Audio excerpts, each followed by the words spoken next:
I went to a warehouse party near the Brooklyn Military Terminal, right by the water.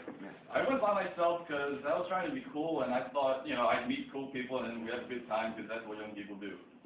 So then I get there, and it's a huge-ass line, and I'm walking towards the line, and I keep walking and walking and walking until I reach the shore, and I sit on a big-ass rock, and I look at the Manhattan skyline.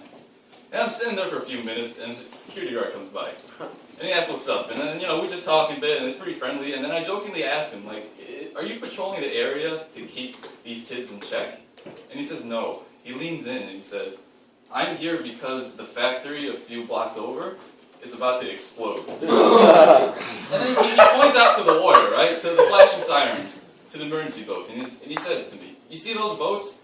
I'm waiting for their call to see if I should evacuate the area. So then I ask him, what's the blast radius going to be? And then he looks at me and he says, all of this.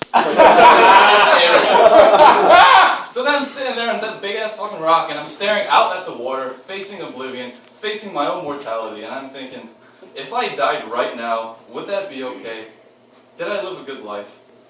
And then, of course, the Coast Guards, whoever the fuck they are, they sorted out everything, and the line was gone, so I went inside the party because, I'm going to be cool, and I'm going to go, and I'm going to dance. So I fucking dance. I'm right next to the stage, eyes closed, dancing, about to go deaf because the speaker's right next to my ear.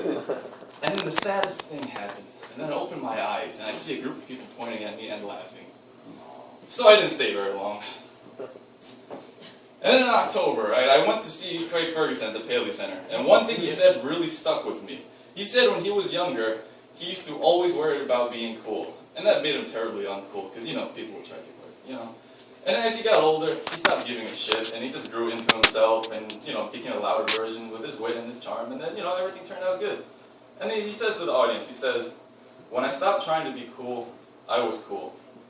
So then, I thought I'd take his advice. Next week, I went to Comic-Con. It was a long, tiring day, and it was fun, and then I went to the after party at a nearby pub. It was held in the basement, and I got there early, because, it's me. So I hang around upstairs, and I'm like, yeah, I'm just going to be myself today. So I walk into the bar, and I see a guy with 3 girls, and I'm like, oh man, this guy's fucking cool. So I sit right next to him, and I order a beer, and then I just start writing, because that's what I do, I want to write comics. So then I'm writing, and then I feel a tap on my shoulder, and I turn around, and then it's him, he's looking at me, he's like, what are you doing? I'm like, I'm writing comics, and he looks at me, like, sincerely, with the greatest genuine intrigue, and he's like, wow, that's awesome. So we have a friendly chat, and then he tells me that he's a firefighter. And then before that, he was in the Marines. And he's only here to drive his girlfriend and her friends back to Jersey. So I thank him for defending my freedom to just sit around and do nothing. And then the girls come back. And then before he leaves, he's like, hey man, let me give you my number. And I'm like, never before has a man given me his number. Come to think of it, no one has ever, man or woman, voluntarily given me their number first without me asking. So I was flattered, and I'm still very, very flattered. So they leave, and 2 Spanish girls come in and sit where the girls were sitting before.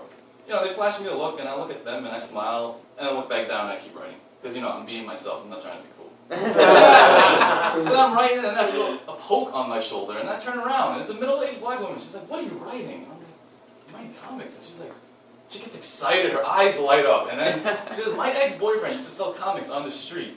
And then she tells me about, like, this great love that they had, and I can tell.